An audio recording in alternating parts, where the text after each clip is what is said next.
Names like Cristiano Ronaldo, Elon Musk, and Mohamed Salah fill every screen. Their achievements top the headlines. Their news holds the breath of the world. Everyone knows them. Everyone talks about them. You all remember the commentator shouting, "Goal for Argentina! Take the shot, Riyadh. Hold your head. You're facing Ronaldo." But how many of us know a man who, if he walked among us today, would make history itself tremble? A single man changed the course of nations and the fate of peoples. He opened lands, crushed emperors, brought down thrones, removed one dominion and established another. If all today's celebrities had lived in his time, they would have stood in awe before his courage, his wisdom, and his faith. He was among the first to believe in the new faith, a companion of the messenger of the Lord of all worlds in every battle and every campaign. He embraced Islam at 17, guided to the truth by Abu Bakr while still in the bloom of youth. His sincerity and his early devotion earned him a place among the 10 promised paradise. The Prophet died pleased with him. He stood shoulder to shoulder with the giants of heroism, with Khalid ibn al-Walid, al-Muthanna ibn Haritha, and Abu Ubaidah ibn al-Jarrah. He was the hero of Al-Qadisiyyah, the conqueror of Al-Madarin, the capital of Persia, 2 of the greatest victories of Islamic history, victories that shattered the Persian Empire, one of the 2 superpowers of the ancient world. He was among the 6 chosen by Umar to elect the next caliph. He was the archer whose arrow never missed its mark. When Abu Bakr accepted Islam and declared it openly, he began calling others to God. He was a gentle, beloved man, and he invited those he trusted from his people. Through him came Al-Zubair ibn al-Awwam, Uthman ibn Affan, Talha ibn Ubaidullah, Sa'd ibn Abi Waqqas, and Abd al-Rahman ibn Auf. They went together to the Prophet, who recited the Quran to them and explained the truth of Islam, and they believed without hesitation.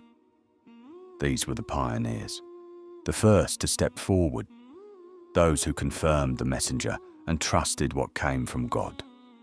With God and his Prophet they held a special rank. Those are the ones brought near, young men who believed in their Lord, and he increased them in guidance. Yet the proud leaders of Mecca mocked them, saying, if this were truly good, they would not have preceded us. In their arrogance they sneered, are these the ones God favored from among us? They refused to sit with the Prophet because around him were the poor and the weak, Suhaib, Bilal, Ammar, Khabbab, Salman. In their eyes, such people had no right to share a gathering with the nobles of Quraysh, so they proposed a wicked compromise. Let there be one assembly for the poor and another for the elite, so that the masters might keep their privilege, their distance, their imagined grandeur. But the new faith came to break exactly that illusion, to declare that honor is not in wealth or lineage, but in truth, in character, and in devotion to God. They forgot that Islam had leveled the ground between rich and poor. They forgot that in this faith no one holds privilege over another, except by piety and righteous deeds, and that youth and elders stand equal so long as they stand upon Islam. The situation was delicate. The messenger of God wished for the leaders to accept Islam so the believers might be spared their harm and hostility. Meetings could have been arranged, compromises imagined, yet the Quran came to lay down an unshakable principle for how people must be treated. Revelation descended from Surah Al-An'am.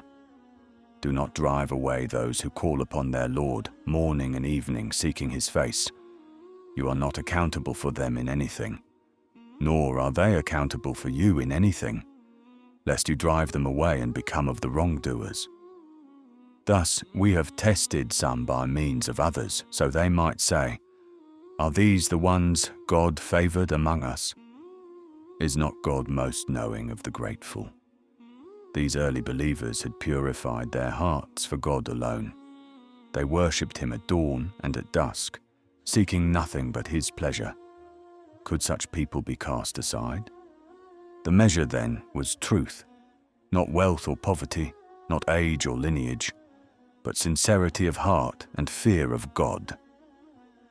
So the poor in pocket yet rich in spirit remained in the Prophet's circle, occupying the place their faith had earned them. And the balance of Islam was firmly established upon the standard decreed by God. Ibn Abi Waqqas later recalled that moment.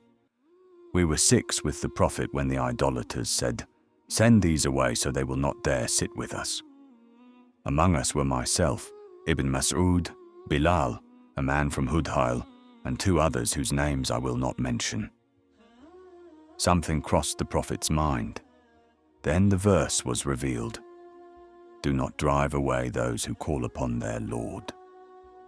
After that, whenever he saw us, he would greet us first and say, "Praise be to God who placed among my community those I was commanded to begin with in greeting." All came to know that people are equal, like the teeth of a comb. No one is superior except by piety and good deeds. From his youth, Saad was known for firmness and clarity of belief. His reason guided his emotion, and once he chose a path, he never wavered. When he embraced Islam, his mother opposed him fiercely and declared, "O Saad, you will abandon this religion, or I will neither eat nor drink until I die." He answered her with unshaken resolve, "By God, even if you had 100 souls and they departed one by one, I would not leave my faith for anything." The Quran descended to define the balance between devotion to God and duty to parents. There is no obedience to creation in disobedience to the Creator, yet still accompany them in this world with kindness. Such was the guidance. No terror, no cruelty, but honorable companionship. Saad carried his life in the palm of his hand for the sake of God and his messenger. Sleep rarely found his eyes after the Prophet migrated to Medina. He feared a treacherous hand might reach the messenger while the mission was yet incomplete. Aisha narrated, the messenger of God stayed awake one night after arriving in Medina and said, "If only a righteous man from my companions would guard me tonight." Then we heard the clatter of weapons. He asked, "Who is there?" The voice replied, "Sa'd ibn Abi Waqqas." The Prophet said, "What brings you, Sa'd?" He answered, "Fear for you entered my heart, so I came to guard you." The Prophet prayed for him, and then he slept. 8 months after the migration, when the believers had settled and brotherhood had been forged between the emigrants and the helpers, and treaties concluded with the Jews of Medina, the Prophet understood the necessity of securing the city from every direction. Borders had to be watched so the Muslims would not be taken by surprise, and so the tribes around Medina would not be stirred against them. From that foresight began the first organized missions to safeguard the new community, the first steps of a state built on faith, vigilance, and justice. For this reason, the messenger of God decided to send out armed patrols, detachments that were called Saraya, security expeditions meant to watch the roads, gather intelligence, and protect the newborn community. A Sariya was a unit of the army, usually no more than 400 men, and unlike major battles, it was led not by the Prophet himself, but by one of his trusted companions. Through these missions, the Prophet sought many aims: to make Quraysh feel the new strength of Islam in Medina, to warn them that the days of helplessness were over, and to push them to reconsider their aggression against the believers still trapped in Makkah. Perhaps fear would lead them to negotiation, perhaps to an agreement that would spare blood. Thus, in the first year after the Hijrah, he sent a detachment under Ubaidah ibn al-Harith, and among its men was Sa'd ibn Abi Waqqas. They marched to a place in the Hijaz called Rabiq, where they encountered a caravan of Meccan idolaters. When the two sides saw one another, Sa'd stepped to the front of the Muslim line. He drew the arrows from his quiver, 20 in number. Quraysh knew well that Sa'd never missed his mark. He released a single arrow, and they understood the message. Each remaining shaft meant another life. Though they were far greater in number, terror entered their hearts. They turned and fled, leaving trade and pride behind. 9 months after the migration, news reached the Prophet of another Qurayshi caravan passing nearby. He handed a white banner to Sa'd and ordered him to intercept it, sending with him 20 of the emigrants. The small force travelled by night, hiding by day, so no eye would discover them.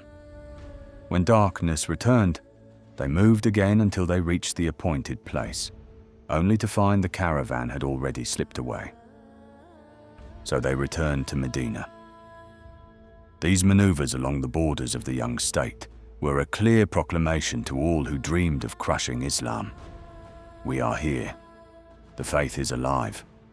The Muslims of Medina were no longer the weak of Makkah. There would be no submission after this day, and the word of God would stand supreme. The message to Quraysh was unmistakable. If you can harm the believers who remain in Makkah, we can strike your lifeline, your trade, your wealth, your roads. Evil for evil, and the aggressor bears the blame. You starved us until we ate the leaves of trees. You seized our homes and fortunes. Now taste the fruit of what your hands have sown. Inevitably, a greater confrontation approached, not the skirmish of patrols, but a decisive battle.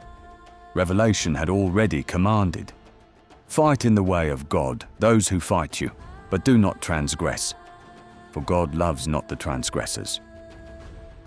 And so came the day of Badr, a day that forced Quraysh to swallow the bitterness of defeat and dream of revenge.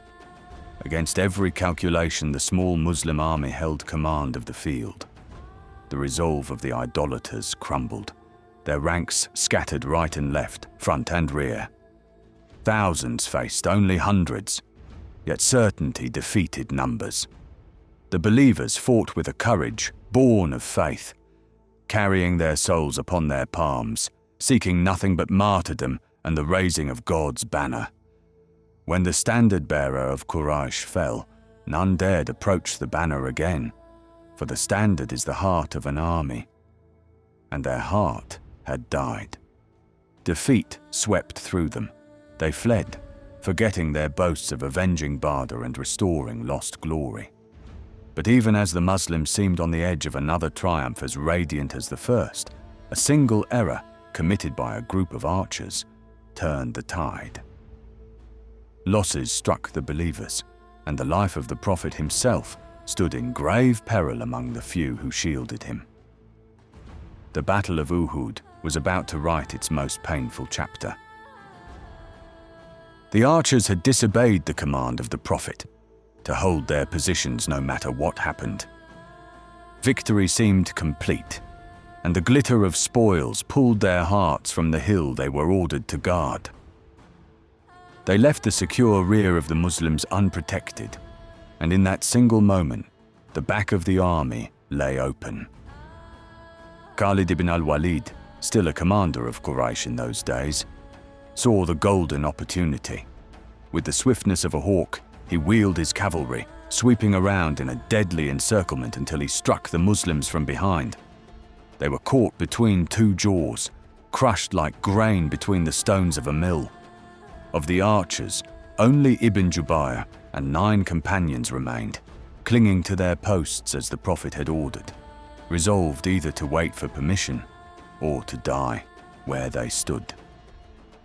In those terrifying moments, the messenger called out to the few who still surrounded him, "Come to me, O servants of God."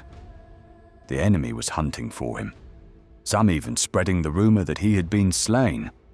His call was a perilous risk, yet it became the spark that gathered the scattered ranks and breathed courage back into trembling hearts. The day of Uhud became a day engraved in pain and glory. Sa'd ibn Abi Waqqas rose in that hour like a fortress. One of the idolaters was raging among the Muslims like fire, and the Prophet turned to Sa'd and said, "Shoot, may my father and mother be your ransom." How strange the scene. On one side, an enemy firing at the messenger, and on the other, his own brother, Sa'd, defending him. Utbah ibn Abi Waqqas stood among the idolaters, and it was he who struck the Prophet, wounding his lips. Sa'd later swore, "By God, I never long to kill any man as I long to kill Utbah ibn Abi Waqqas." The assault tightened. Around the Prophet remained only 7 of the Ansar and 2 men of Quraysh. One by one, the Ansar stepped forward. Each promised paradise if he would hold the enemy back, and each fought until he fell. When all 7 were martyred, the Prophet said to the 2 Qurayshis, "We have not been fair to our companions." Now only Talha ibn Ubaidullah and Sa'd ibn Abi Waqqas remained. Yet even in that storm the Prophet prayed, "O God, forgive my people, for they do not know." The goal of Quraysh was clear, to end the life of the messenger himself. But these 2 men became a wall of iron. Sa'd emptied his quiver with deadly precision, and the Prophet gathered the arrows for him, saying again and again, "Shoot, Sa'd, may my father and mother be your ransom." No other companion was honored with such words. Talha stood beside him, his body torn by more than 30 wounds, yet he never stepped back. Together they shattered the enemy's design and shielded the life upon which the message of heaven rested. From that day, Sa'd was known as the guardian of the Prophet. Neither the tears of his mother nor the blood of his brother could bend him from the truth he had chosen. He often wished for martyrdom, but destiny was reserving him for a greater task, for the fields of Al-Qadisiyyah and the fall of Al-Madain, the capital of Persia, where the banner of Islam would rise over the ruins of empires. Have you ever heard of a commander who led a vast battle while lying upon his chest, a cushion beneath him so he could lift his head, speaking to his soldiers, guiding the lines, sending his orders written on scraps of paper thrown into the fury of war? That was Sa'd ibn Abi Waqqas, the hero of Al-Qadisiyyah, the man through whom the throne of Kisra trembled and the gates of Persia were opened.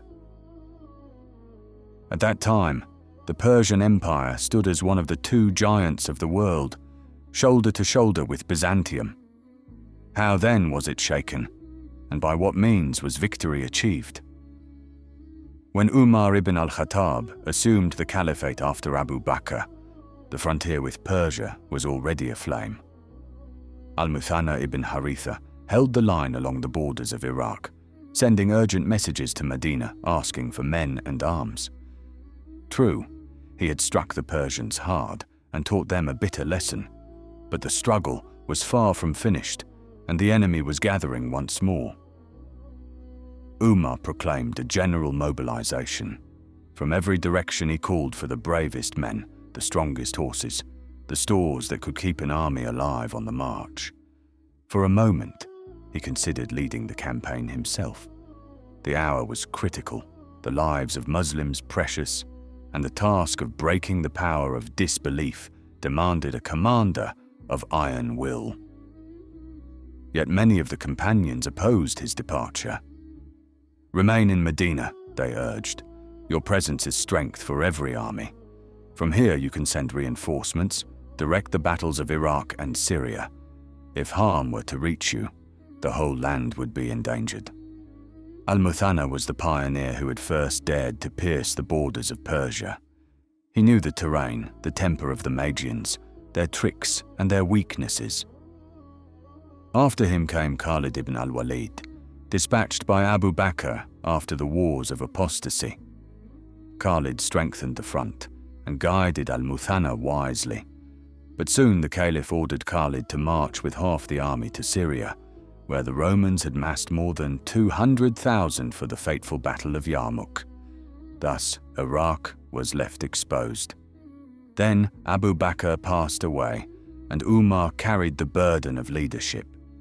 He appointed Abu Ubaid al-Taqaf to command, with al-Muthanna beside him.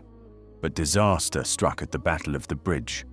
Abu Ubaid fell, and with him thousands of Muslims. The crisis deepened. Who could rescue the situation now? Abd al-Rahman ibn Auf, the foremost opponent of Umar's personal departure, was asked, "Whom do you see fit for this mission?" He pondered long. Then a letter arrived from Sa'd ibn Abi Waqqas, reporting that he had gathered a band of seasoned horsemen ready for the field. At that moment, Abd al-Rahman declared, "I have found him, O Commander of the Faithful, the lion in his den, Sa'd ibn Abi Waqqas." The assembly answered with one voice, "He is worthy of it." Sa'd was summoned from Hawazin, where he had been overseeing the arms. Umar entrusted him with the war against Persia and delivered a solemn charge. "O Sa'd, I have placed in your hands the struggle of Iraq. You are advancing toward a grave and terrible affair. Nothing will save you except truth and righteousness. Do not be deceived by being called the uncle of the messenger or his companion. God does not erase evil with evil, only with good. Between any man and God, there is no lineage, only obedience. The noble and the humble are equal before him. Hold fast to the path on which you saw the Prophet until he left us. If you abandon it, your deeds will be lost and you will be among the losers." Then Umar handed him the banner and said, "March with the blessing of God."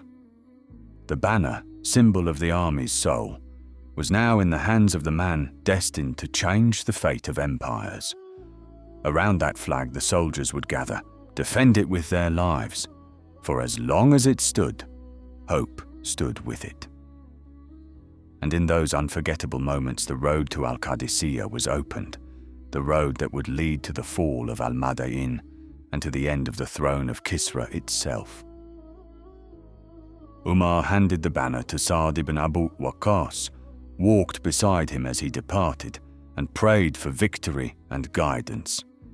Then he said with a voice filled with certainty, "By God, I shall strike the kings of arrogance with the kings of the Arabs."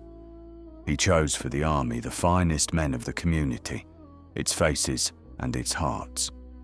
When Sa'd left Medina, his force numbered only 4,000 warriors, but reinforcements followed wave after wave until the army grew to more than 30,000. And truly, when Providence watches over you, even fear itself becomes a guardian. Sa'd marched until he reached the borders of Iraq. There a letter arrived from the commander of the faithful ordering him to encamp at Al-Qadisiyyah, a place open to the desert behind it, wide enough that no enemy could surround the Muslims or cut their retreat.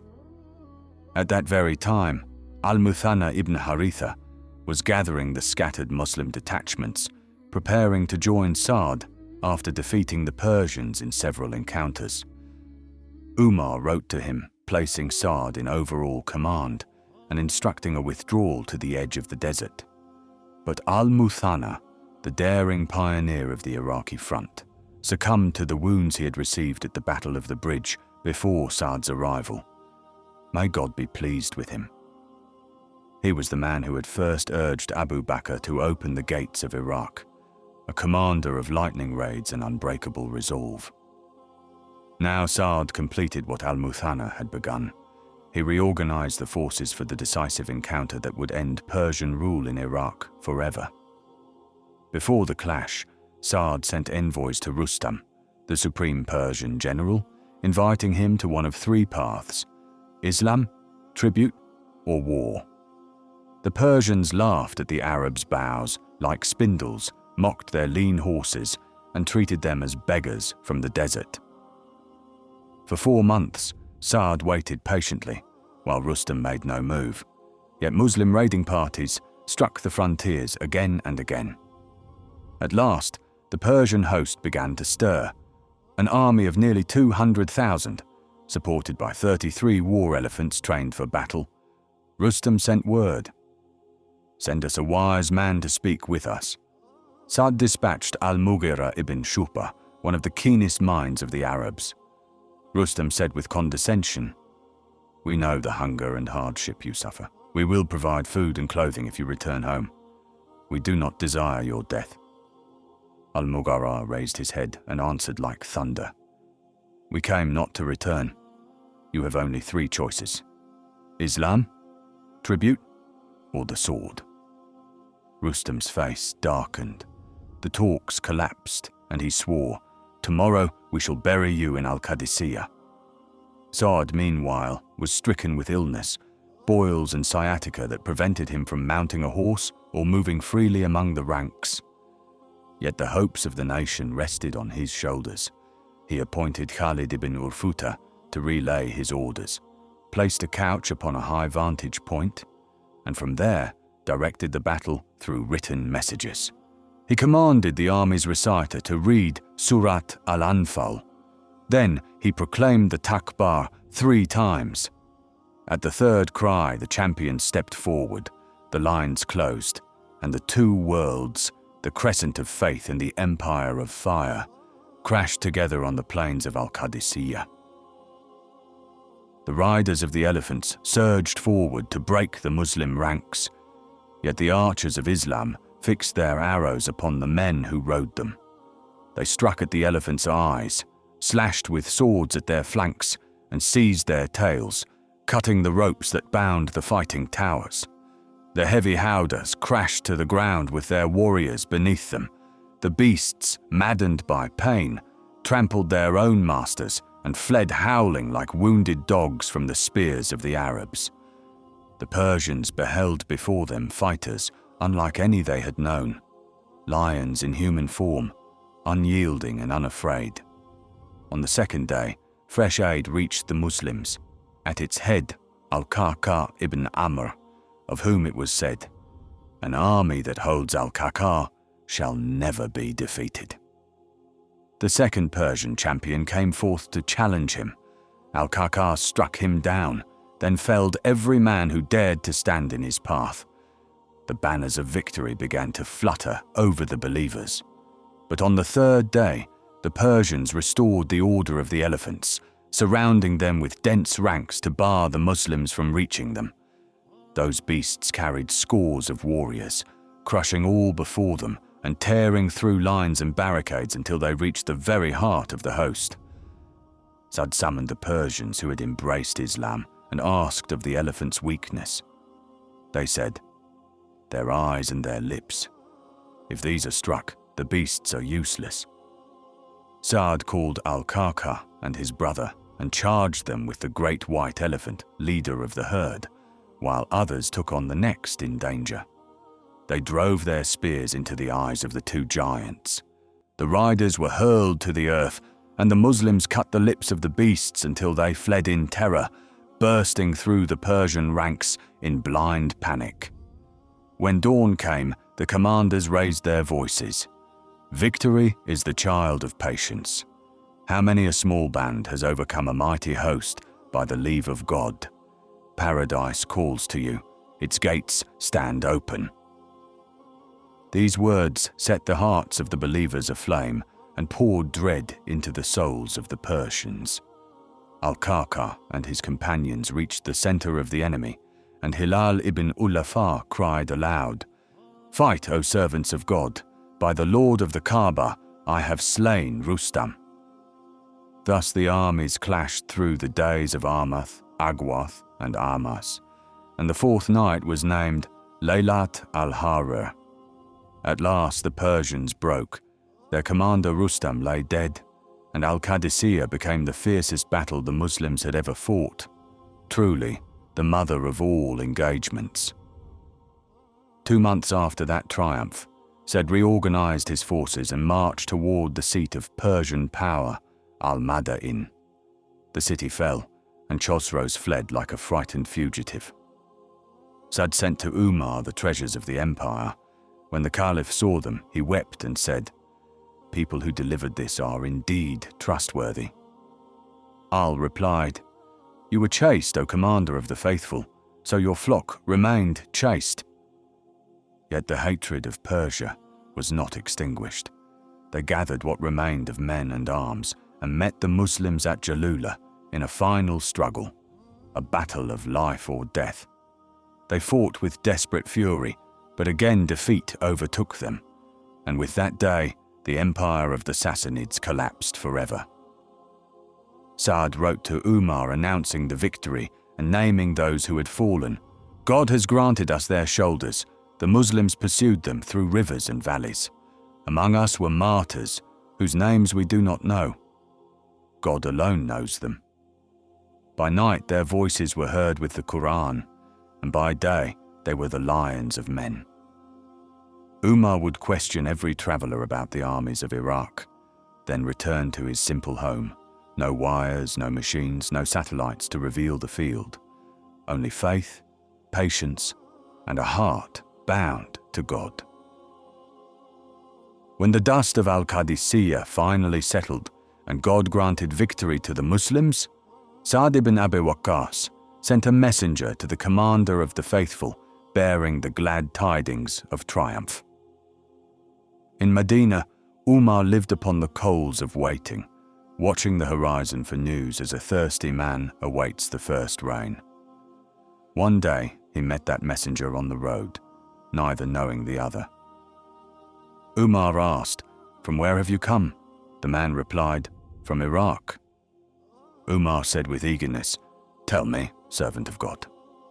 The man answered, "God has defeated the enemy and opened for the Muslims a mighty conquest." The rider hurried on his camel to deliver the message, and Umar walked beside him, his steps quickening with every word he heard. Together they entered the city, and the people began to greet Umar. "Peace be upon you, commander of the faithful." Only then did the man realize he had been speaking to the Caliph himself. He dismounted in embarrassment, saying, "Why did you not tell me, may God have mercy on you, that you are the commander of the faithful?" Umar smiled gently and said, "No harm, my brother. Continue your news." Umar gathered the people and read to them the letter of Sa'd. The voices rose with takbir, and Umar recited the verse, "Victory comes only from God." Then he wrote to Sa'd commanding him to remain where he was, not to pursue the fleeing Persians, and to establish for the Muslims a city of settlement, ensuring that no sea would stand between him and them. Thus Sa'd founded the city of Kufa. The soldiers first lived in tents, then in houses of reed and clay, and it became the stronghold of Islam in those lands. One day Umar asked Amr ibn Karib about Sa'd. He replied, "By God, he is humble in his tent, an Arab in his simplicity, a lion in his den. He judges with justice, divides with fairness, and shows us the tenderness of a caring mother." Sa'd was known for his fasting and night prayer, yet when battle came, he became a fearless warrior. His sight was keen beyond others, and he was among the finest archers, never missing his mark, after the Prophet had prayed for him. "O God, guide his aim and answer his supplication." Sa'd ibn Abi Waqqas passed away in the year 54 after Hijrah at the age of 72. He took no part in the civil strife between Ali and Muawiyah, withdrawing instead to his home. His lineage met that of the Prophet in the fifth ancestor, and the messenger used to say when he saw him, "This is my maternal uncle." As death approached, he asked to be shrouded in the cloak he had worn at Badr, and his wish was fulfilled. Such was Sa'd ibn Abi Waqqas, the hero of Al-Qadisiyyah, the breaker of the Persian throne, the arrow of Islam that never strayed. He lived as a striving warrior and a humble worshipper, and departed leaving pages of light in the book of history, pages that time reads with reverence, and generations read to learn that victory is born only from sincere faith and the resolve of true men.